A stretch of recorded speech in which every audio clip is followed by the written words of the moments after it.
ধরুন আপনি একটি স্ট্যাটাস দিলেন এবং সেখানে সেকেন্ডের মাঝে হাজার হাজার একই বয়ানের কমেন্ট আসতে শুরু করলো, যাকে মূলত বলা হচ্ছে বট বাহিনীর হামলা।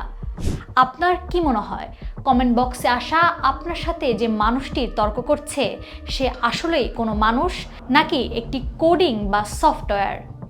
এবং কেনই বেড়া হঠাৎ কোনো নির্দিষ্ট পোস্টের ওপর ঝাঁপিয়ে পড়ে? আজ সময়ের আলোর এক্সপ্লেনারে এই বিষয়টি জানাবো। বট শব্দটি এসেছে মূলত রোবট থেকে। এটি এমন একটি সফটওয়্যার যা ইন্টারনেটে ঠিক মানুষের মতো আচরণ করতে পারে।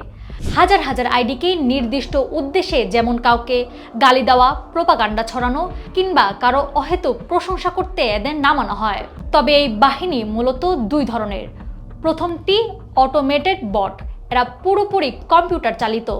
নির্দিষ্ট কোনো কিওয়ার্ড বা নাম দেখলেই এরা মৌমাছির মতো সেখানে গিয়ে হাজির হয়। আর এখনকার কৃত্রিম বুদ্ধিমত্তা সম্পন্ন বটগুলো আরও ভয়ঙ্কর। এবং দ্বিতীয়টি হচ্ছে হিউম্যান ট্রল আর্মি। এরা কিন্তু সফটওয়্যার নয়, জ্যান্ত মানুষ। টাকার বিনিময়ে রাজনৈতিক প্রোপাগান্ডা ছড়াতে এক একজন 10 থেকে 20টি ভুয়া আইডি ব্যবহার করছে। এখন প্রশ্ন হলো, এই বট বাহিনী আসলে করেটা কি? এদের মূল কাজ আসলে 3টি কৌশলে ভাগ করা হয়। যেমন ধরুন, কোনো একটি ইস্যুতে শত শত পজিটিভ বা নেগেটিভ কমেন্ট করে এরা আপনার চিন্তাভাবনাকে প্রভাবিত করে। সোজা কথা, মগজ ধোলাই। দ্বিতীয় হচ্ছে, কোনো ব্যক্তি বা প্রতিষ্ঠানের সম্মানহানিতে বট বাহিনীকে লেলিয়ে দেওয়া হয়। হাজার হাজার ভুয়া আইডি যখন একই ভাষায় গালি বা অপবাদ দেয়, তখন সাধারণ মানুষ এটিকে ধ্রুব সত্য ভেবে ভুল করে।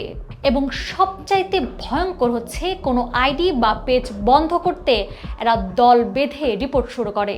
তাই আপনার করা পোস্টের কমেন্টে যদি দেখেন 10 থেকে 15 জন আলাদা মানুষের কমেন্ট হুবহু একই, প্রোফাইল পিকচারে কোনো সেলিব্রিটির ছবি বা ফুল বা পাখির ছবি দেওয়া এবং আইডিগুলোর ফলোয়ার বা ফ্রেন্ড লিস্ট সন্দেহজনক, তখন বুঝতে পারবেন এটি বট আক্রমণ।